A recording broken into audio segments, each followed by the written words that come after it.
HIV நோயாளிகளுக்காக வழங்கப்படும் இலவச bus பாஸில் அச்சிடப்பட்டுள்ள ரெட் ரிப்பன் சின்னத்தை நீக்க வேண்டும் என்ற கோரிக்கை எழுந்துள்ளது.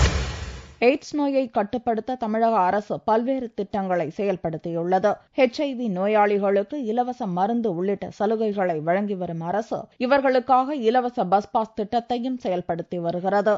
நோயாளிகள் சிகிச்சைக்காகவும் மருந்துகள் பெறவும் ARD சென்டர்களுக்கு செல்லும் போது அவர்களுக்கு பயன்படும் வகையில் இலவச பஸ் பாஸ்கள் வழங்கப்பட்டன. அரசின் திட்டம் நோயாளிகளுக்கு பயன்படும் வகையில் இருந்தாலும் பஸ் பாஸில் அச்சிடப்பட்டுள்ள ரெட் ரிப்பன் சின்னம் நோயாளிகளை பெரிதும் பாதித்துள்ளது.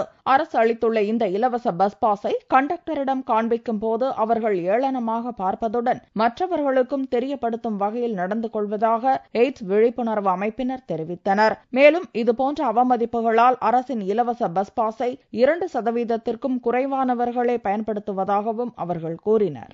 கோவை மாவட்டத்தில் 10,000க்கும் மேற்பட்ட HIV நோயாளிகள் இருக்காங்க. இதுல அரசு அந்த ART கூட்டு மருந்து வாங்குறதுக்கு ஃப்ரீ பஸ் பாஸ் கொடுக்குறாங்க. மாதம் 2 முறை அந்த மருந்து வாங்கிட்டு போறதுக்கு மட்டும் அந்த பஸ் பாஸை பயன்படுத்திக்கலாம்.